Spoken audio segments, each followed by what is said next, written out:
Hi everybody, Ricky here from Behind the Bars TV. So in this episode I'm going to be talking about the longest serving prisoner in Frankland Prison. So Frankland Prison is situated in County Durham, right next door to Lower Newton, which is a female prison.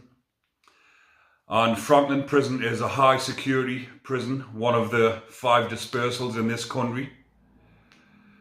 And the longest serving inmate from Frankland Prison is Jimmy Johnson.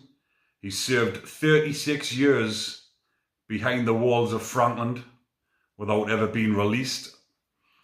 And he's still a Cat A prisoner. And Jimmy Johnson, he's in his 70s now. I think he'll be around about 75.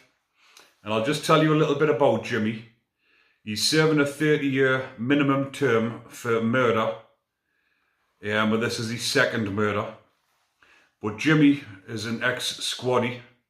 He served in Northern Ireland in the 1970s. And he witnessed some horrific things whilst he was in there. And he was released, well not released, but he came home from the army in I think it was around about 1974.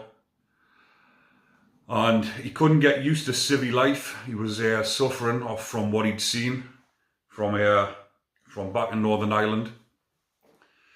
And not long after he came back, he committed his first murder. But Jimmy was suffering, he didn't know at the time, he was suffering from PTSD, which is post-traumatic stress syndrome. And PTSD is something that happens to you after you've witnessed horrific things. Obviously you're suffering from trauma that you've witnessed in the past. So Jimmy, I think he was originally from Middlesbrough. He was with a workmate in a van, driving along, and some kids had kicked a ball off the side of the van, and the sound of the bang off the side of the van triggered these thoughts off in Jimmy's mind, and he ended up killing his friend who he was in the van with. Don't know the exact details, but he ended up bludgeoning him to death with a metal bar.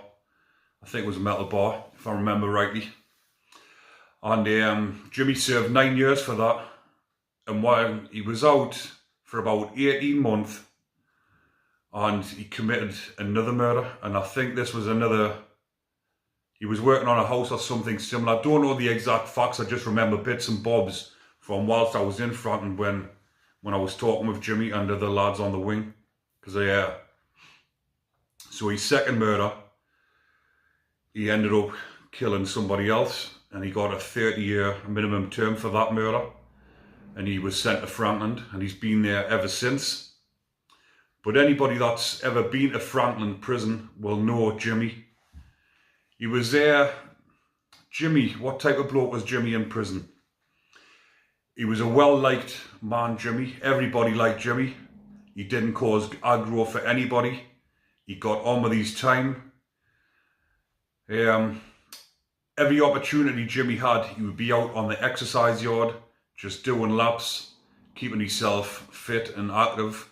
Obviously, because when you're in prison, if you don't go to the gym, you get the exercise yard. And Frankland used to get the exercise 2 or 3 times a day. I think it was twice a day. You used to get on a morning after work, and then you would get it on a night time after tea. But Jimmy would be out on the exercise yard every day, and he would be out with a fella called Tony Bottle, who was an ex-squaddy as well. And they would just be doing laps all day long. As long as they could get out of the pad, they'd be on the yard doing laps. But Jimmy, he got on with everybody, and he didn't cause anybody any grief.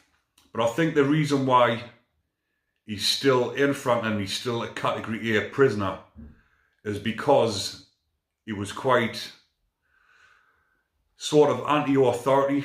When he was asked to do courses to try and progress, he wouldn't do them. He just used to say, stick to your courses, I'm not doing them. But Jimmy was diagnosed, I think, with PTSD quite a while after the murders. And he did have appeals in, trying to appeal against his convictions, saying that it should have been manslaughter. And Jimmy has been sort of petitioning trying to get somewhere in the prisons to have like a separate wing for ex-squaddies, ex-veterans, to so they've got their own wing so they can all be with each other and try and help each other, the ones that are suffering with PTSD and everything, because obviously they're in the mainstream prison mixing in with everybody else, and they feel as though they should have their own wing, which they should do, to be honest, and then they can get the help that they actually need, because obviously a lot of the squaddies that are in there for things like Jimmy's in for, of suffering with PTSD, and maybe if they're getting that sort of help before they're even getting to prison, it wouldn't have ever gotten that far.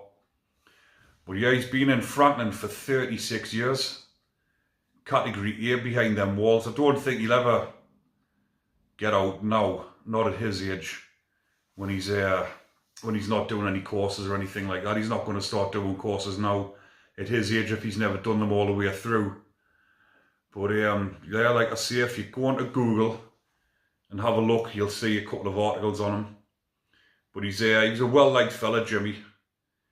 A couple of the lads when we used to make scrans in there at Christmas time and that, the lads would go and offer Jimmy one, because obviously Jimmy kept himself silly. He didn't really cook his own food. He was set in his ways. He would just go and live off the savoury food. But the lads, when we used to make the dinners, we used to go up the odd time as a little show of respect and a little treat for Jimmy. Would take a plate of food up from him, and he was always very appreciative of it. But little things like that was good little gestures in prison. Used to make you feel good when you were looking after the likes of Jimmy, who's, like I say, he served his country, and he's ended up doing bad, but it's not through his own fault. It's when he's been suffering. But I'll leave that one there for now, people. Hope you enjoyed that video. Remember to hit the like button and subscribe. Take care.